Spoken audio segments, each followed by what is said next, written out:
Tomato మెంతి egg curry నా స్టైల్‌లో. ఇలా ఒకసారి ట్రై చేసి చూడండి. తప్పకుండా మీకు నచ్చుతుంది. దీనికోసం ముందుగానే టమాటోలు 4 తీసుకున్నా. 4 తీసుకొని కట్ చేసి పక్కనుంచాలి. తర్వాత కొత్తిమీర, కరివేపాకు, పచ్చిమిర్చి, ఉల్లిగడ్డ, మెంతి కూర, ఇంకా ముందుగానే ఉడకబెట్టిన గుడ్లు పక్కనుంచాలి. ఘాట్లు పెట్టుకోవాలి. తర్వాత స్టవ్ పైన ప్యాన్ పెట్టి అది వేడయ్యాక కాస్త నూనె పోసుకొని దాంట్లోనే పసుపు, కారం వేసుకొని ముందుగానే రెడీ చేసుకున్న ఎగ్స్ ఫ్రై చేసుకోవాలి. ఇలా చేస్తే ఎగ్స్ చాలా టేస్టీగా ఉంటుంది ఈ ఎగ్ కర్రీకి. తర్వాత ఇవి ఫ్రై అయ్యాక పక్కన పెట్టుకుందాం.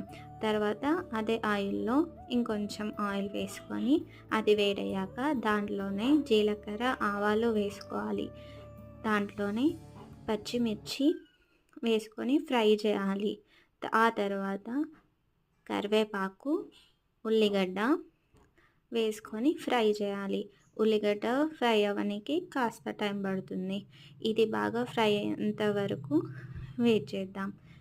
ఇలా బాగా ఫ్రై అయిన తర్వాత దాంట్లోనే అల్లం వెల్లుల్లి పేస్ట్ వేసుకొని బాగా కలుపుకోవాలి. పచ్చి వాసన పోయేంత వరకు లో ఫ్లేమ్లో పెట్టుకొని కలుపుతూ ఉండండి. దాంట్లోనే మనం పసుపు వేసుకోవాలి. తగినంత పసుపు వేసుకోండి. మంచి కలర్ వస్తుంది కర్రీకి.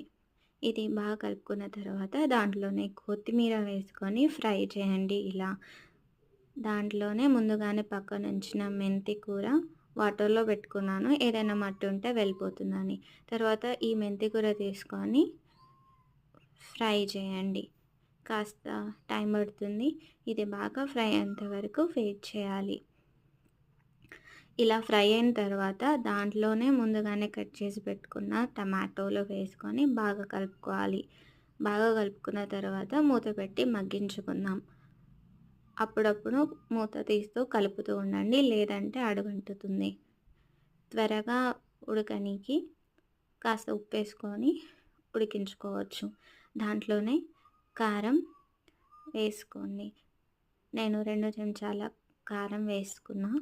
తర్వాత బాగా కలుపుకుందాం. దాంట్లోనే కొంచెం వాటర్ వేసుకొని ఉడికించుకొని కాస్త ఆయిల్ పైకి వచ్చిన తర్వాత ముందుగానే ఫ్రై చేసుకున్న ఎగ్స్ కూడా వేసుకొని బాగా కలుపుకోవాలి. ఆ స్టైల్లో ఎగ్ కర్రీ ట్రై చేసి కామెంట్ చేయండి. ఎలా ఉందో చెప్పండి.